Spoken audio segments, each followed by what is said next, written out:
আজকের গল্প আশাপূর্ণা দেবীর লেখা, ডিরেক্টর রাসুদা। ১৩৫০-এ ছিল ভাতের মন্বন্তর, ৫১-ই হলো কাগজের। মরছিল কৃষককুল, মারা পড়ছে লেখক গোষ্ঠী।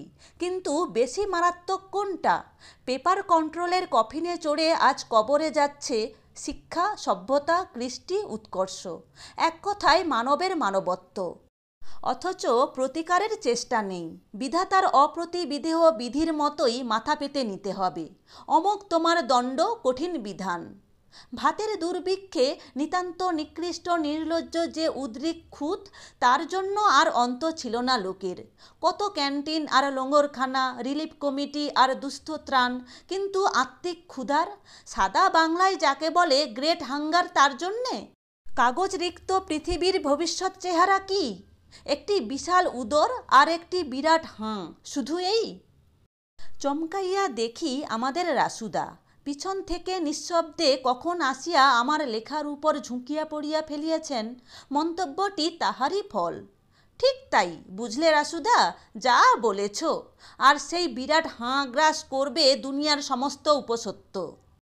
রাসুদা টেবিলের উপর জাঁকাইয়া বসিয়া বলেন, মরুগ্গে, কি লেখা হচ্ছে? নভেল না প্রবন্ধ? প্রবন্ধ, নিবন্ধ, কবন্ধ, যা হোক কিছু, নোভেল নয়, ওটা ছেড়ে দিয়েছি। কেন ছাড়লি? কেন কেন কি বলছো রাসুদা? ছাপবো কিসে? তালপত্রে না ভুজপত্রে? ও, কাগজ নেই তাই?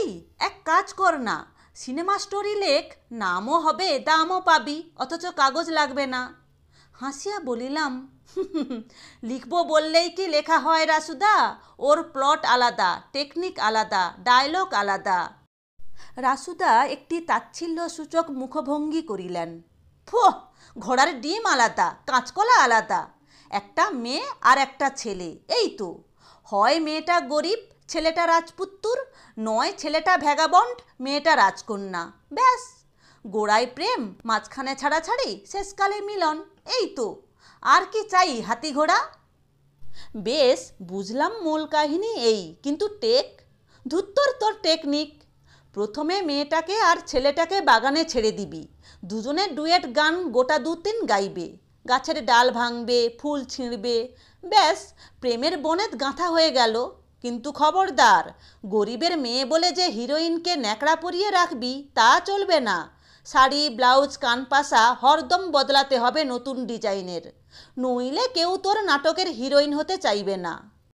বললাম, ওসব তো ডিরেক্টর বুঝবে, সাজের সঙ্গে লেখকের সম্পর্ক বেশি নয়। কিন্তু কথা হচ্ছে, যদি কলকাতার মধ্যে, ধরো দর্জিপাড়া কি মানিকতলার কাউকে নিয়ে গল্প হয়, সবাই তো লাখপতি নয়, তোমার কুঞ্জবন জোগাড় করব কি করে?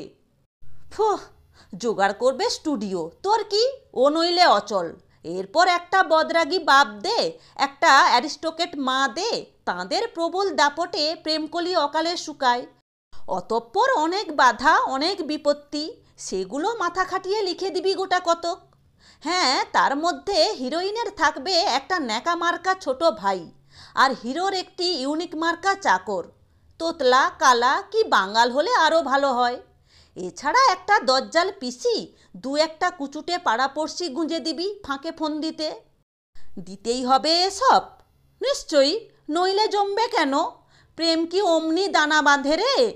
নানা রকম ঘাত প্রতিঘাতের পর শেষ আঘাত। কোনো কায়দায় হিরোটার মাথা ফাটিয়ে ফেলতে পারলেই ব্যাস কেল্লা ফতে।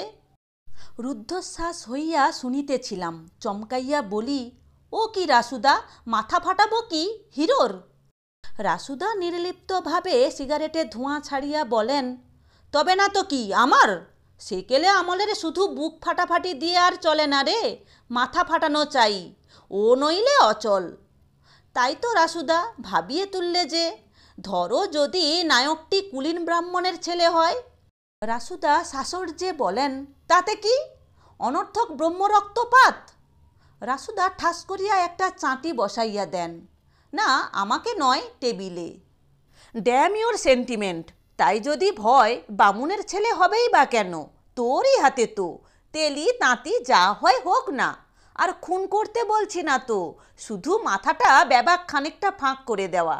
মোটর অ্যাক্সিডেন্ট হোক, ট্রেন দুর্ঘটনায় হোক, জমিদারের লেঠেলের হাতে হোক, যা তোমার পছন্দ। বেশ, তারপর? তারপর আবার কি, ওই তো শেষ করে আনলাম। মাথায় ফেটটি, গালে মুখে ব্যান্ডেজ জড়ানো নায়ক, হাসপাতালের লোহার খাটে সুখাসীন, নায়িকার আগমন, নায়কের বক্ষে পতন, অশ্রু বিসর্জন, অতঃপর সমস্ত ভুল ভ্রান্তির নিরসন, মিলন। ঠিক সেই সঙ্গে লাক্সই গান একটা জুড়ে দেওয়া চাই কিন্তু, যাকে বলে ফিনিশিং টাচ। বিস্ময় আর রাখিতে পারি না, কারণ বাংলা ফিল্ম দেখার অভ্যাস নাহি, উহার আইন কানুনও অজ্ঞাত। বলি, গান? গান কি গো রাসুদা, হাসপাতাল যে। রাসুদা মুখ খিচাইয়া বলেন, আকাশ থেকে পড়ছো যে, হাসপাতালে গান গাইতে নেই কোন শাস্ত্রে আছে শুনি? তা জানি না বাপু, কিন্তু গাইবে কে? কেন, অন্ধ বাউল? বেশ খোশ মেজাজেই উত্তর দেন রাসুদা, কিন্তু আমি ক্রমশই অথই জ্বলে পড়িতেছি। অন্ধ বাউল আবার কোথা থেকে এলো? এলো তোমার মগজ থেকে, আবার কোথা থেকে, ইডিয়ট কোথাকার? তোর ওই শর্ট স্টোরি ভালো, এসব হবে না। হাসপাতালে গান হবে না, আসমান থেকে অন্ধ বাউল আসবে না, দর্জি পাড়ায় কুঞ্জবন থাকবে না। এত খুঁতখুতুনি থাকলে সিনেমা স্টোরি লেখা যায় না বাপু। ওসব সূচিবাই ছাড়, নে লেখ। বলিয়া রাসুদা আমার পূর্বলিখিত প্রবন্ধর প্রথমাংশটুকু মুঠার মধ্যে পাকাইতে থাকেন। ভিতরে শিকলের আওয়াজ। রাসুদা চকিত হইয়া বলেন, ওই বৌমা চা এনেছেন নির্ঘাত। আজ এই মেঘলার দিনে দুখানা পাঁপড় ভাজাই কিনা কয়েছেন মা লক্ষ্মী। কি বলিস রে? দেখি বলিয়া উঠিয়া যাই। রাসুদার অনুমান মিথ্যা নয়। চা, পাঁপড় ভাজা, বেগুনি। হায়, আমি যদি পাড়ার ভাসুর হতাম। রাসুদার বৌমা ট্রেখানি আমার হাতে তুলিয়া দিয়া একটি গাল হাস্যের সঙ্গে বলেন, বেশ বলেছেন রাসুবর ঠাকুর, উনার পরামর্শ শোনো দিকিন, দামও পাবে, আমরাও দুদিন পাশে বায়োস্কোপ দেখে বাঁচব। ও তোমার বাজে গপ্প লিখে কি ছাইপাঁস হচ্ছে, সম্পাদকরা তো একটা পয়সাও ঠেকায় না, ঘরের কড়ি খরচ করে কাগজ আর কালি নষ্ট বই তো নয়। কিন্তু রাসুদার ওই প্লট? কেন গা, মন্দটা কি? যখন যার চলন, 5 জনের মন রাখতে হবে তো। কিন্তু নেবে কে বই? কেন, রাসুবর ঠাকুর যে সিনেমা ডিরেক্টর হচ্ছেন শোনোনি? হাসিয়া উঠি, কে, আমাদের রাসুদা? হ্যাঁ গো, বলি হাসির কি আছে, হতে বাধা কি, বাসের পয়সা নেই ওর।